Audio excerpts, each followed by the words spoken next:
Bonjour à toi ma chère femme 5 étoiles, j'espère que tu vas bien, j'espère que tu as la grande forme. C'est Lemuel Adonis, votre coach préféré. J'espère que tu vas bien. En tout cas, je te souhaite la bienvenue dans cette nouvelle vidéo.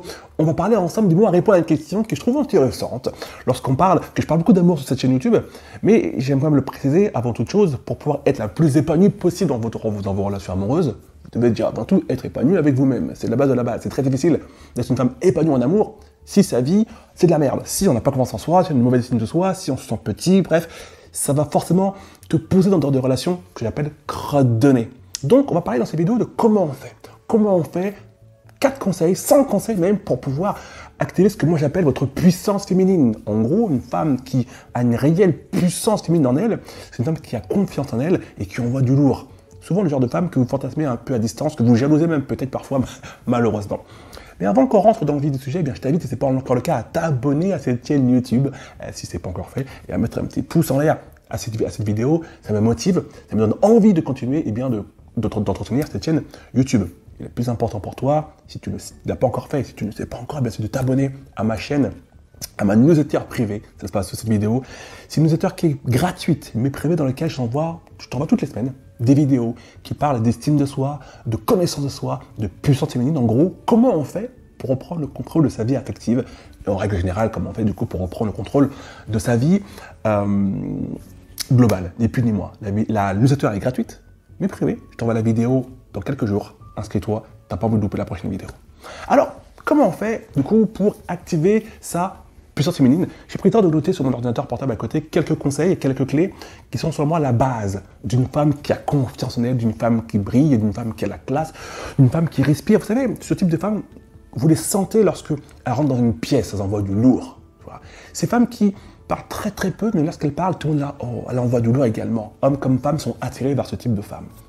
La première chose qui, selon moi, est importante que tu dois apprendre à mettre en place, c'est d'être le type de femme qui est toujours en quête d'apprentissage. On vit dans une génération TikTok, télé-réalité. Je n'ai rien réellement contre la télé-réalité, même si j'aime bien la tacler un petit peu, mais malheureusement aujourd'hui, télé-réalité n'est pas synonyme de grande intelligence, n'est pas synonyme d'apprentissage, d'élévation de la personne, bien au contraire, il y a beaucoup... Les messages qui sont partagés dans trop d'émissions de télé-réalité sont des messages de médiocrité et qui nourrissent la médiocrité, malheureusement. Alors, les candidats, ils sont pour rien, eux-mêmes sont victimes de ce qu'on leur demande de faire, mais je trouve ça vraiment dommage qu'aujourd'hui, de plus en plus de femmes se nourrissent comme ça biberon à la télé-réalité, se nourrissent aux vidéos TikTok du style un chat qui pète, ça fait rire tout le monde. Alors, il ne s'agit pas de dire qu'il faut plus se distraire et s'amuser, bien entendu. Mais si tu t'amuses 2 heures par jour, eh ben, tu dois t'obliger à apprendre des choses aussi également 2 heures par jour. C'est comme j'aime bien le dire. Si tu passes 2 heures par jour dans ta salle de bain à te faire belle, c'est cool. Fais-toi sexy, fais-toi belle, c'est cool. Dans ce cas-là, pareil, 2 heures par jour à apprendre des choses, à t'instruire, à travailler sur toi, à apprendre à te connaître, à apprendre, tu comprends? Et ça, c'est la base de la méga base. Donc, première chose, fais partie des femmes, et heureusement, vous êtes beaucoup à faire partie de ces femmes-là, et c'est cool, des femmes qui sont curieuses et qui veulent apprendre tout le temps de nouvelles choses. Le réel impact d'une femme qui apprend tout le temps de nouvelles choses, c'est quoi? Au-delà de l'avoir la tête pleine, c'est pas réellement l'objectif, mais que plus tu apprends de nouvelles choses, et c'est plus fort que toi, forcément tu vas avoir confiance en toi. Lorsqu'on discute dans un groupe de personnes, il y a 15 personnes qui discutent, tu t'en doutes bien. Plus tu sais que tu en sais là-dedans, et plus tu es à l'aise. Et à l'inverse, si tu parles avec un groupe de 15 personnes et que tout le monde parle de différents sujets, bref, et que tu te sens à la ramasse, tu te sens un peu conne, tu te sens un peu illettré, tu te sens un peu teubé au milieu, bah forcément, ton niveau de confiance en toi, il va chuter. Ok? Donc, c'est important d'être curieux. Il ne s'agit pas d'apprendre pour apprendre, il ne s'agit pas de dire, bah tiens, je vais prendre le dictionnaire et je vais tout apprendre par cœur. Ça n'a aucun sens. Il s'agit d'apprendre des choses qui te parlent. Prendre un sujet qui te passionne, par exemple, n'importe lequel. Ça peut être les dinosaures, ça peut être les étoiles, ça peut être la bouffe, ça peut être tout ce que tu veux, en fait. Un sujet qui te passionne, tu te dis, bah, ce sujet-là, je vais aller en profondeur dans ce sujet. Je vais m'éclater, je vais apprendre de nouvelles choses. Et voilà, toutes les semaines, se dire, qu'est-ce que je peux apprendre de nouveau sur un sujet qui me parle? Quels sont les sujets que je peux découvrir également? Bref, tu l'as compris, une femme qui prend de son temps pour remplir sa tête de choses qui la passionnent, est une femme qui, au quotidien, dans la vie de tous les jours, sera toujours plus confiante qu'une autre. Ni plus ni moins. Et ça joue beaucoup, je le répète volontairement, dans un monde où on vous distrait, où nous sommes, nous, moi pareil, hein, beaucoup trop distraits, alors qu'il y a quand même de belles choses à découvrir avant qu'on crève, ni plus ni moins. Okay? La deuxième chose qui est tout aussi importante selon moi, c'est d'apprendre tout doucement à s'entourer de personnes qui nous élèvent. Des personnes qui nous prennent où on est et qui nous élèvent. Ça veut dire quoi une personne qui t'élève? C'est une personne qui, lorsque tu la côtoies, tu apprends des choses. Lorsque tu la côtoies, elle te donne envie de te dépasser. Quand tu la côtoies, cette personne, elle te donne envie de tout déchirer, elle te donne envie de vivre, elle te donne envie de tout exploser, elle te donne envie de faire plein de choses. Bref, elle t'élève. Il y a une phrase qui est un peu cliché, mais qui est très juste. On est la moyenne des 5 personnes que l'on côtoie. Des 5 personnes que l'on côtoie. Il ne s'agit pas de dire qu'il y a des personnes mieux que d'autres. Pas du tout. Il s'agit de dire qu'en fonction de ce que tu attends de la vie, tu vas devoir trouver un entourage qui te permet de l'atteindre, cet objectif. Si tu es quelqu'un d'ambitieuse et que tu veux monter ton entreprise et que tu veux aller super loin et que tu veux changer un peu le monde, tu veux aider un maximum de personnes avec tes services, avec tes compétences, par exemple, parce que je connais beaucoup d'entrepreneurs, de coachs, de femmes coachs, pas forcément, cette dynamique-là, cette volonté-là, cet objectif-là n'est pas compatible avec un entourage de personnes qui sont en mode « Oh, tu sais, faut pas travailler beaucoup, ça sert à rien, donc la merde de la vie. Hein. Tu sais quoi, pourquoi avoir des rêves? Ah, franchement, des rêves, faut arrêter, faut revenir sur Terre, les rêves, c'est pas pour tout le monde. Hein. Contente-toi de peu, voilà, t'as un petit boulot, tu gagnes 1 000 € par mois, ça suffit, quoi. » Ça va être problématique. Donc là, je suis pas en train de dire que quelqu'un qui se contente de 1 000 € par mois est une mauvaise personne. Non. Je suis en train de dire que si toi, ton rêve, ton objectif, c'est de péter des barrières, d'aller chercher plus grand, tu ne peux pas côtoyer tout un entourage de personnes qui ne sont ni intéressées par ton projet, ni excitées par ton projet, qui en ont rien à foutre, qui vont même parfois avoir tendance à te dire « Ah, c'est bon, calme-toi, c'est trop ton truc, détends-toi un petit peu ». Ça va être incompatible à ta réussite. Donc ces personnes-là, elles n'ont pas t'élever, elles vont te diminuer. Encore une fois, je le répète volontairement pour les derniers de la classe. Là. Il ne s'agit pas de dire qu'il y a des personnes qui sont mieux que d'autres, il s'agit de dire entourez-vous de personnes qui vous permettent toujours d'aller vers là-haut. Toujours. D'accord?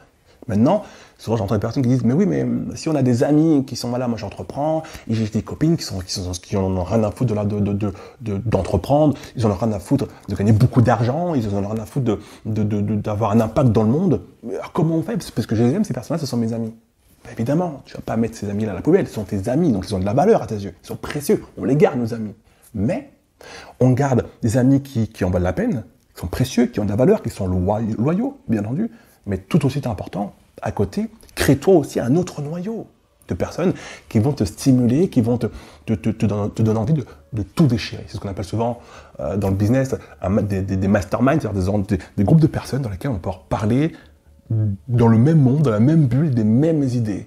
Et entre nous, on se stimule, on se tire vers le haut. Hyper important. Okay.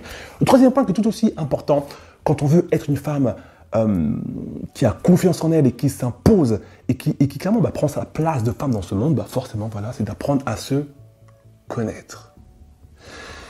Souvent, j'entends des followers qui me posent souvent des questions quand je dis en story sur Instagram, oui, qu'est-ce que vous auriez aimé apprendre à faire en un claquement de doigts? Et souvent, j'entends, j'aurais aimé avoir confiance en moi. Arrêtez les filles avec ce « j'ai envie d'avoir confiance en moi ». Parce que ça ne veut rien dire. Okay. Les femmes qui ont confiance en elles sont des femmes qui se connaissent. Okay.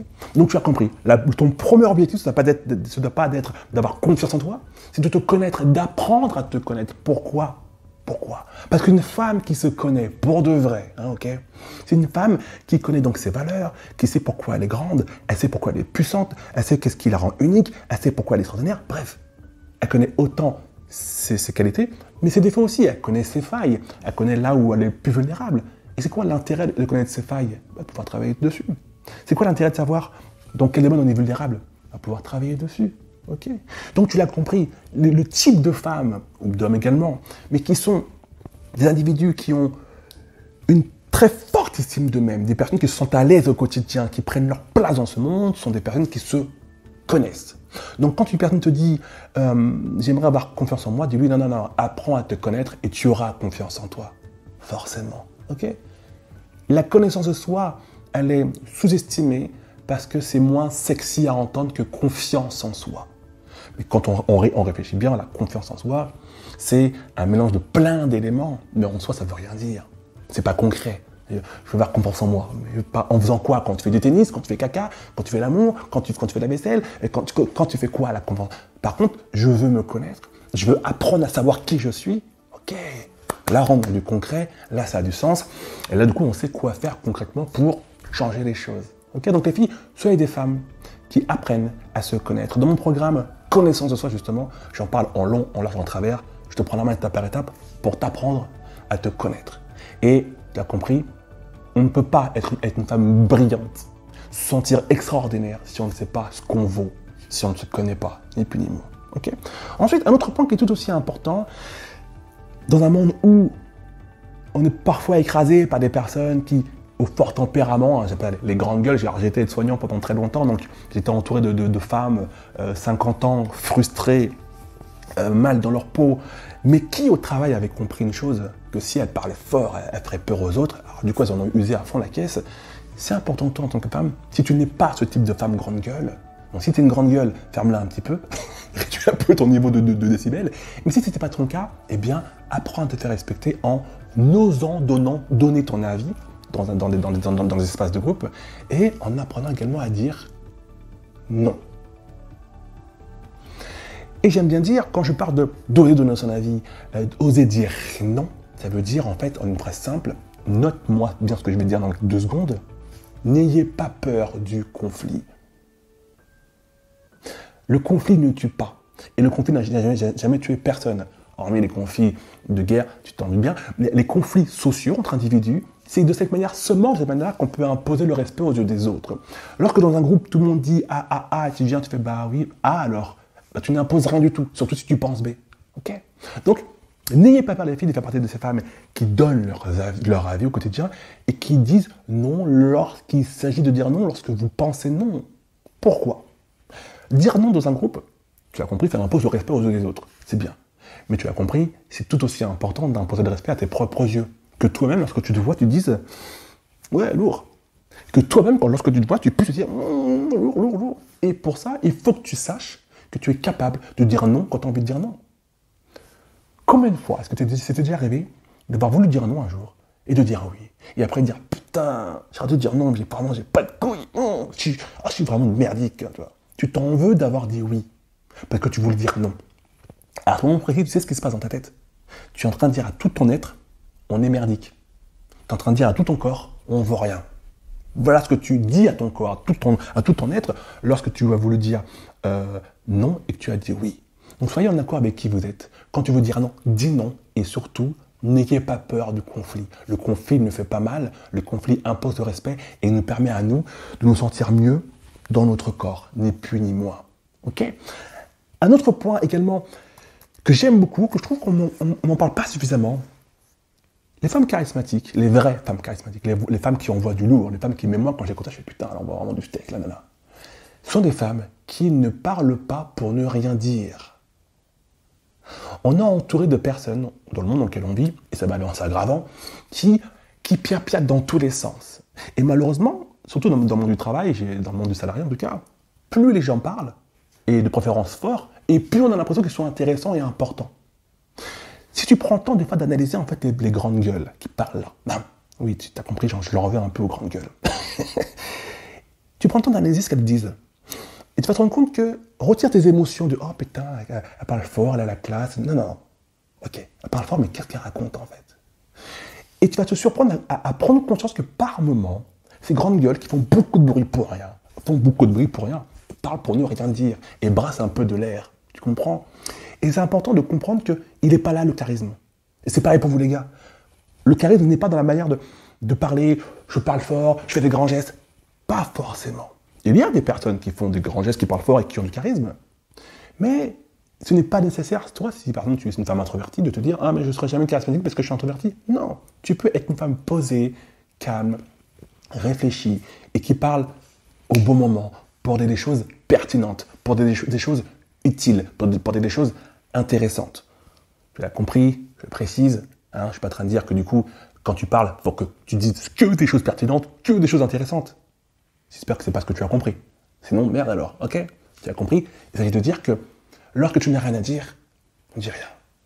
Lorsque ce que tu vas dire, c'est tu sais que c'est pas pertinent, que c'est pas intéressant, que c'est un peu du vide, que tu es en train de brasser de l'air juste pour te rendre intéressante, ne dis rien. Juste ne dis rien. J'avais une collègue, quand je travaillais à domicile en tant qu'aide-soignant, que j'aimais beaucoup, elle s'appelait Amélie. J'aimais beaucoup cette collègue parce que on était une petite équipe, on était une quinzaine de soignants, il y avait vraiment une bonne ambiance. Mais voilà, lors des transmissions, voilà, on parle de chacun des soignants qu'on a eu en charge dans la journée, et tout le monde un peu perpiaille, tout le monde fait un peu son intéressant, on va pas se mentir, hein, c'est comme ça. C'est pas grave, c'est cool, c'est cool. Et en fait, cette collègue Amélie, d'ailleurs si tu passes par là, un gros bisou à toi, donc je parle de toi du coup, elle ne parlait que très très peu. La pure introvertie, pure souche. Et je la trouvais tellement classe, cette fille.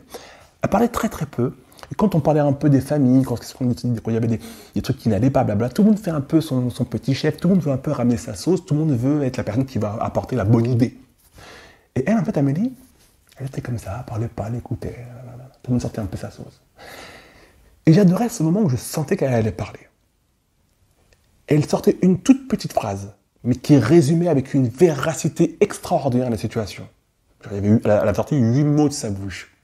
La classe à l'état pur. Ça me semblait vraiment trop classe. Alors que tout le monde parlait pendant un quart d'heure pour ne rien dire en fin de compte, elle, en une phrase, a résumé ce qui se passait. Avec en plus beaucoup de bienveillance, beaucoup de douceur. C'était réglé. Ce qu'elle venait dire, c'était vrai, c'était carré, c'était propre et ça réglait le problème en plus. Et donc c'est ça pour moi, le charisme féminin. Parler, ne jamais parler pour ne rien dire, ne pas brasser de l'air, faire du bruit, cuicui, et parler seulement quand c'est utile. C'est puissant, c'est classe. Et ça te permet également, toi en tant que femme, de comprendre que, ok, moi, je sais ce que je pense, j'ose le dire, même quand ça va à contre-courant, j'ose dire non, et je la ferme quand j'ai rien d'utile à dire, et je l'ouvre par contre quand je sais que ce que je vais dire là, maintenant, dans le groupe par exemple, ça va avoir une réelle utilité. Tu changes de catégorie, les gens te respectent et tu te respectes davantage. Okay. Et pour terminer, le dernier point, qui est pour moi aussi tout aussi important que les points qu'on vient de voir, j'en ai parlé à mi-mot lorsque je parlais de ma collègue Amélie, eh bien c'est la bienveillance. La bienveillance. Être une femme charismatique, c'est pas être une grosse connasse. D'accord ?